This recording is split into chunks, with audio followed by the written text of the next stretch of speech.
from the Gulf States Newsroom. This is the Gulf States Gumbo, your weekly serving of stories from Alabama, Mississippi, and Louisiana. I'm Ryan Vasquez, chopping it up this week. On today's show, we talk to musicians in New Orleans about how increasing temperatures are affecting them. We've had hot summers, especially growing up here, like during the summer, you expect it to get hot. But now it feels like the sun is like right above us. And how sound can help us understand what the heat data shows. Some people like a map, some people like a bar chart, some people like music. That's all coming up on the Gulf States Gumbo.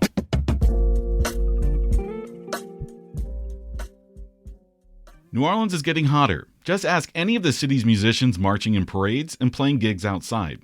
The data also says this. Since the 70s, the average summer temperature has increased by more than 4 degrees in New Orleans.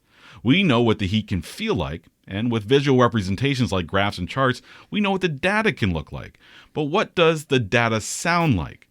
To find out, public health reporter Drew Hawkins sonified the temperature data, working with climate scientists, data researchers, and musicians to bring the data to life. And he joins me now to talk about that process, why different ways of looking at, or in this case, listening to data can be useful. And of course, to play us a song. Hi, Drew. Hey, Ryan. Great to be here. I think a good place for us to start would be for you to explain what sonification is. Yeah, that makes sense. So sonification is actually really simple. The idea is turning data into sound. I mean, if you think about it, we know what visual representations look like. You've got your graphs, your charts, and sonification is just another way to represent data, to lay it all out so you can see trends and see things in that data.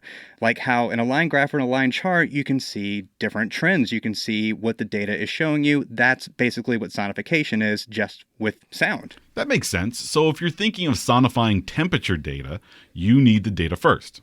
Yep, that's going to be your first step. And so to get that, I started by reaching out to Climate Central. They're an independent climate research group. And the data we have in New Orleans goes back to 1895.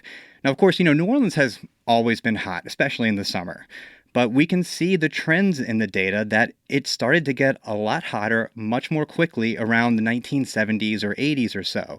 And here's Jen Brady. She's a senior data analyst at Climate Central. Now what we're seeing is sustained year after year after year after year of it getting warmer and warmer. So we're seeing a new trend.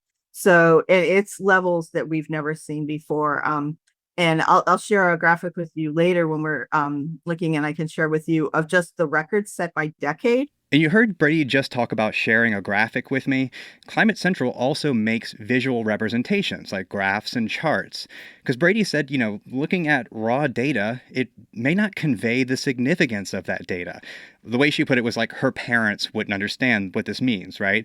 So I brought up the idea of turning the data into music. And she was super into that idea.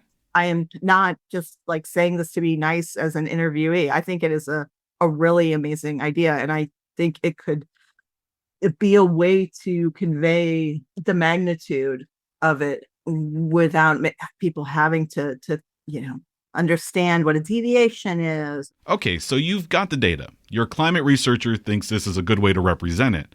So what's next? Right. So like Brady said, with things like deviations, data is often really messy.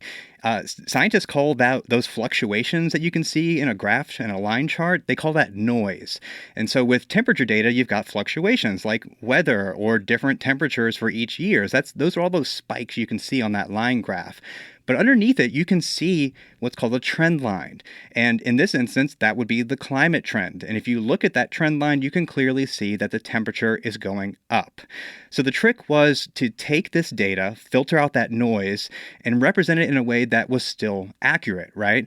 And so for that, I reached out to Dr. Takeshi Ikuma, and he's a researcher at LSU who specializes in radio signal analysis. And his work's really complicated, but basically one of the things he does is he analyzes the human voice to come up with ways to research and diagnose vocal disorders. It's really, really cool stuff. And part of his work includes filtering out the noise in that data so he can find trends. And so I sent him the temperature data to take a look at, and here's what he said about it. Really, it looks like, till 1980 or so, it's pretty steady.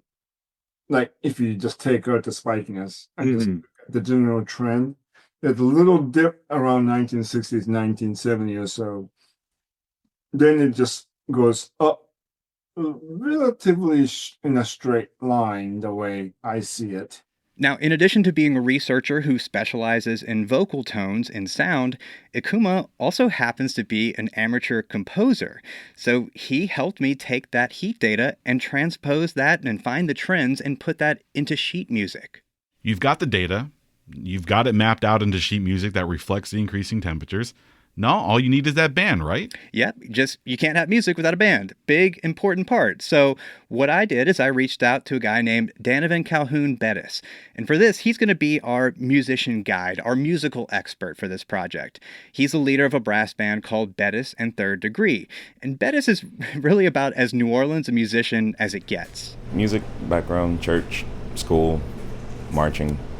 Your whole life. Whole life. Yeah. So he grew up in the city's 7th Ward, started playing drums when he was 10 in church, and then eventually became the head drum major of the famous Marching 100 band at St. Augustine High School. Started his first of many brass bands right after he graduated. Impressive. So what do Bettis and his band say about the heat? Yeah, that was one of the things I was interested to find out as well. So I talked to the band. They talked about how, it can be too hot to go in these marching parades. They said they used to be able to play all day in the summertime, but now some of them wait until it's later in the day when it's cooler to go play gigs. A few of them also perform on the street in the French Quarter, and they talked about how they've seen musicians and tourists pass out from getting overheated. And one of them said that you can also hear it when a band is hot. The music is duller, right? Dehydration can make it harder to form the embouchure, which is the shape of the mouth that's needed to play wind and brass instruments. So their passion for music hasn't changed, but the heat has. It's different now. Here's how Bettis put it. It's way worse. And we've had hot summers, especially growing up here, like during the summer. You expect it to get hot. But now it feels like the sun is like right above us.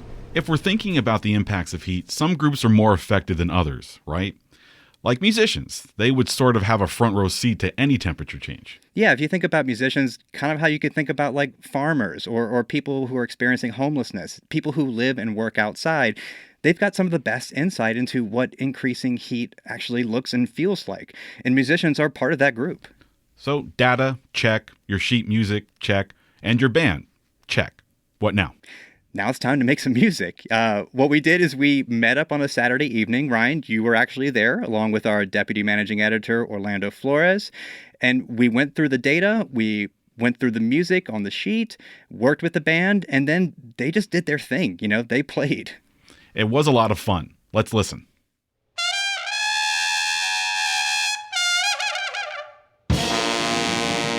Okay, so walk us through what we're hearing and what it means. Absolutely. So this is a song called Joe Avery's Blues. It's a classic second-line song in New Orleans. It's played in parades and special events like funerals. And Ryan, what I want you to pay attention to is the tempo, the speed. What you're hearing right now is the representation of the first 75 years or so of average annual temperature data. Like you can hear with all those different instruments, that data can fluctuate, but the tempo beneath it, the climate trend, is stable, barely increasing. But by the 1980s, the temperature starts to go up more quickly. Wow, yeah, you can hear it. Between 1980 and 2000, the average annual temperature in New Orleans goes up by more than 1/4 of a degree. Now, that might not seem like much if you're just looking at the data in a spreadsheet, but it is a significant increase. Okay, and why is it getting faster now? So we're getting into the data for the 2000s, because between 2000 and 2015, the average annual temperature jumps by another 1/2 of a degree. So we're almost a full degree warmer than the first 75 years of data. Ryan, this is where things really start to pick up.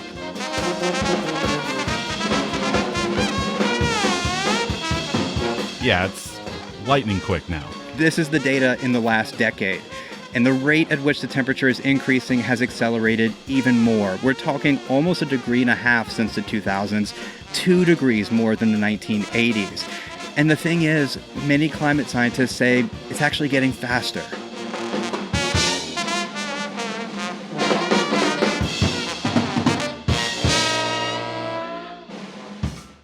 And, hearing it, and listening to them go through it, it definitely stresses you out a little bit as you see them kind of go faster and faster and faster, and they almost fall apart. Oh, exactly. I mean, when we were listening to this live, it was this moment of like, wow, this is really cool, but also what this is representing is kind of terrifying, right? Ira Glass said, sound is the most visual medium, and you can definitely hear and feel the data this way. I can hear how the heat data affects the music. I can only imagine, though, the heat is also affecting the culture that created this music. Oh, yeah, definitely. I mean, this is something that Bettis talked about. He's, in addition to being a professional musician, he's also what's known in New Orleans as a culture bearer, someone who preserves and maintains the city's unique traditions. And the way he put it was that the heat, it may not stop them from doing what they do. And part of that is because many of them can't. They don't have the ability to turn down gigs. We've got this survey from the Music and Culture Coalition of New Orleans, and they're a group that advocates for the city's musicians. What they did is they looked at the average annual income from the city's musicians from before the pandemic, and they found that they were making just under $28,000 a year. So many musicians don't really have a choice. Bettis doesn't have health insurance, for example.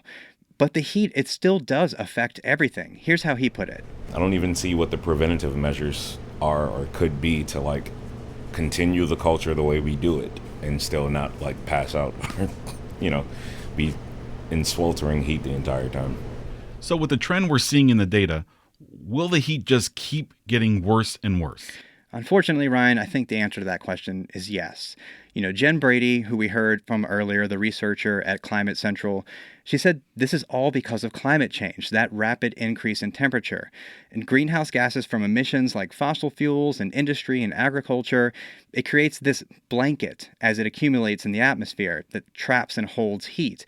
And as we continue to pump out more and more emissions, that blanket gets thicker, and those greenhouse gases, they can linger for years. So even if we stopped emissions, like all emissions, today, the temperature in New Orleans could still continue to rise for decades to come. Yeah, that doesn't sound fantastic. It's not as uplifting as music, right? Yeah, well, I mean, maybe the message behind the music kind of matches it. So let's not end on a sour note. Oh, come on. I guess you had to do it. We like to end the show with the segment Gulf Stage Gems, where we brag about something we love in the region. So do you have a gem for us? Yeah, I would say I've got a lot of gems from this story, but I really want to focus in and give a shout out to the Algiers Music and Artists Studio. They were so great. They let us use their space to get the band together and record, and they're actually a pretty new spot. They only opened in the last year or so. Great venue, great atmosphere. We had the place to ourselves, but they have live shows, community events, and they even have kids classes.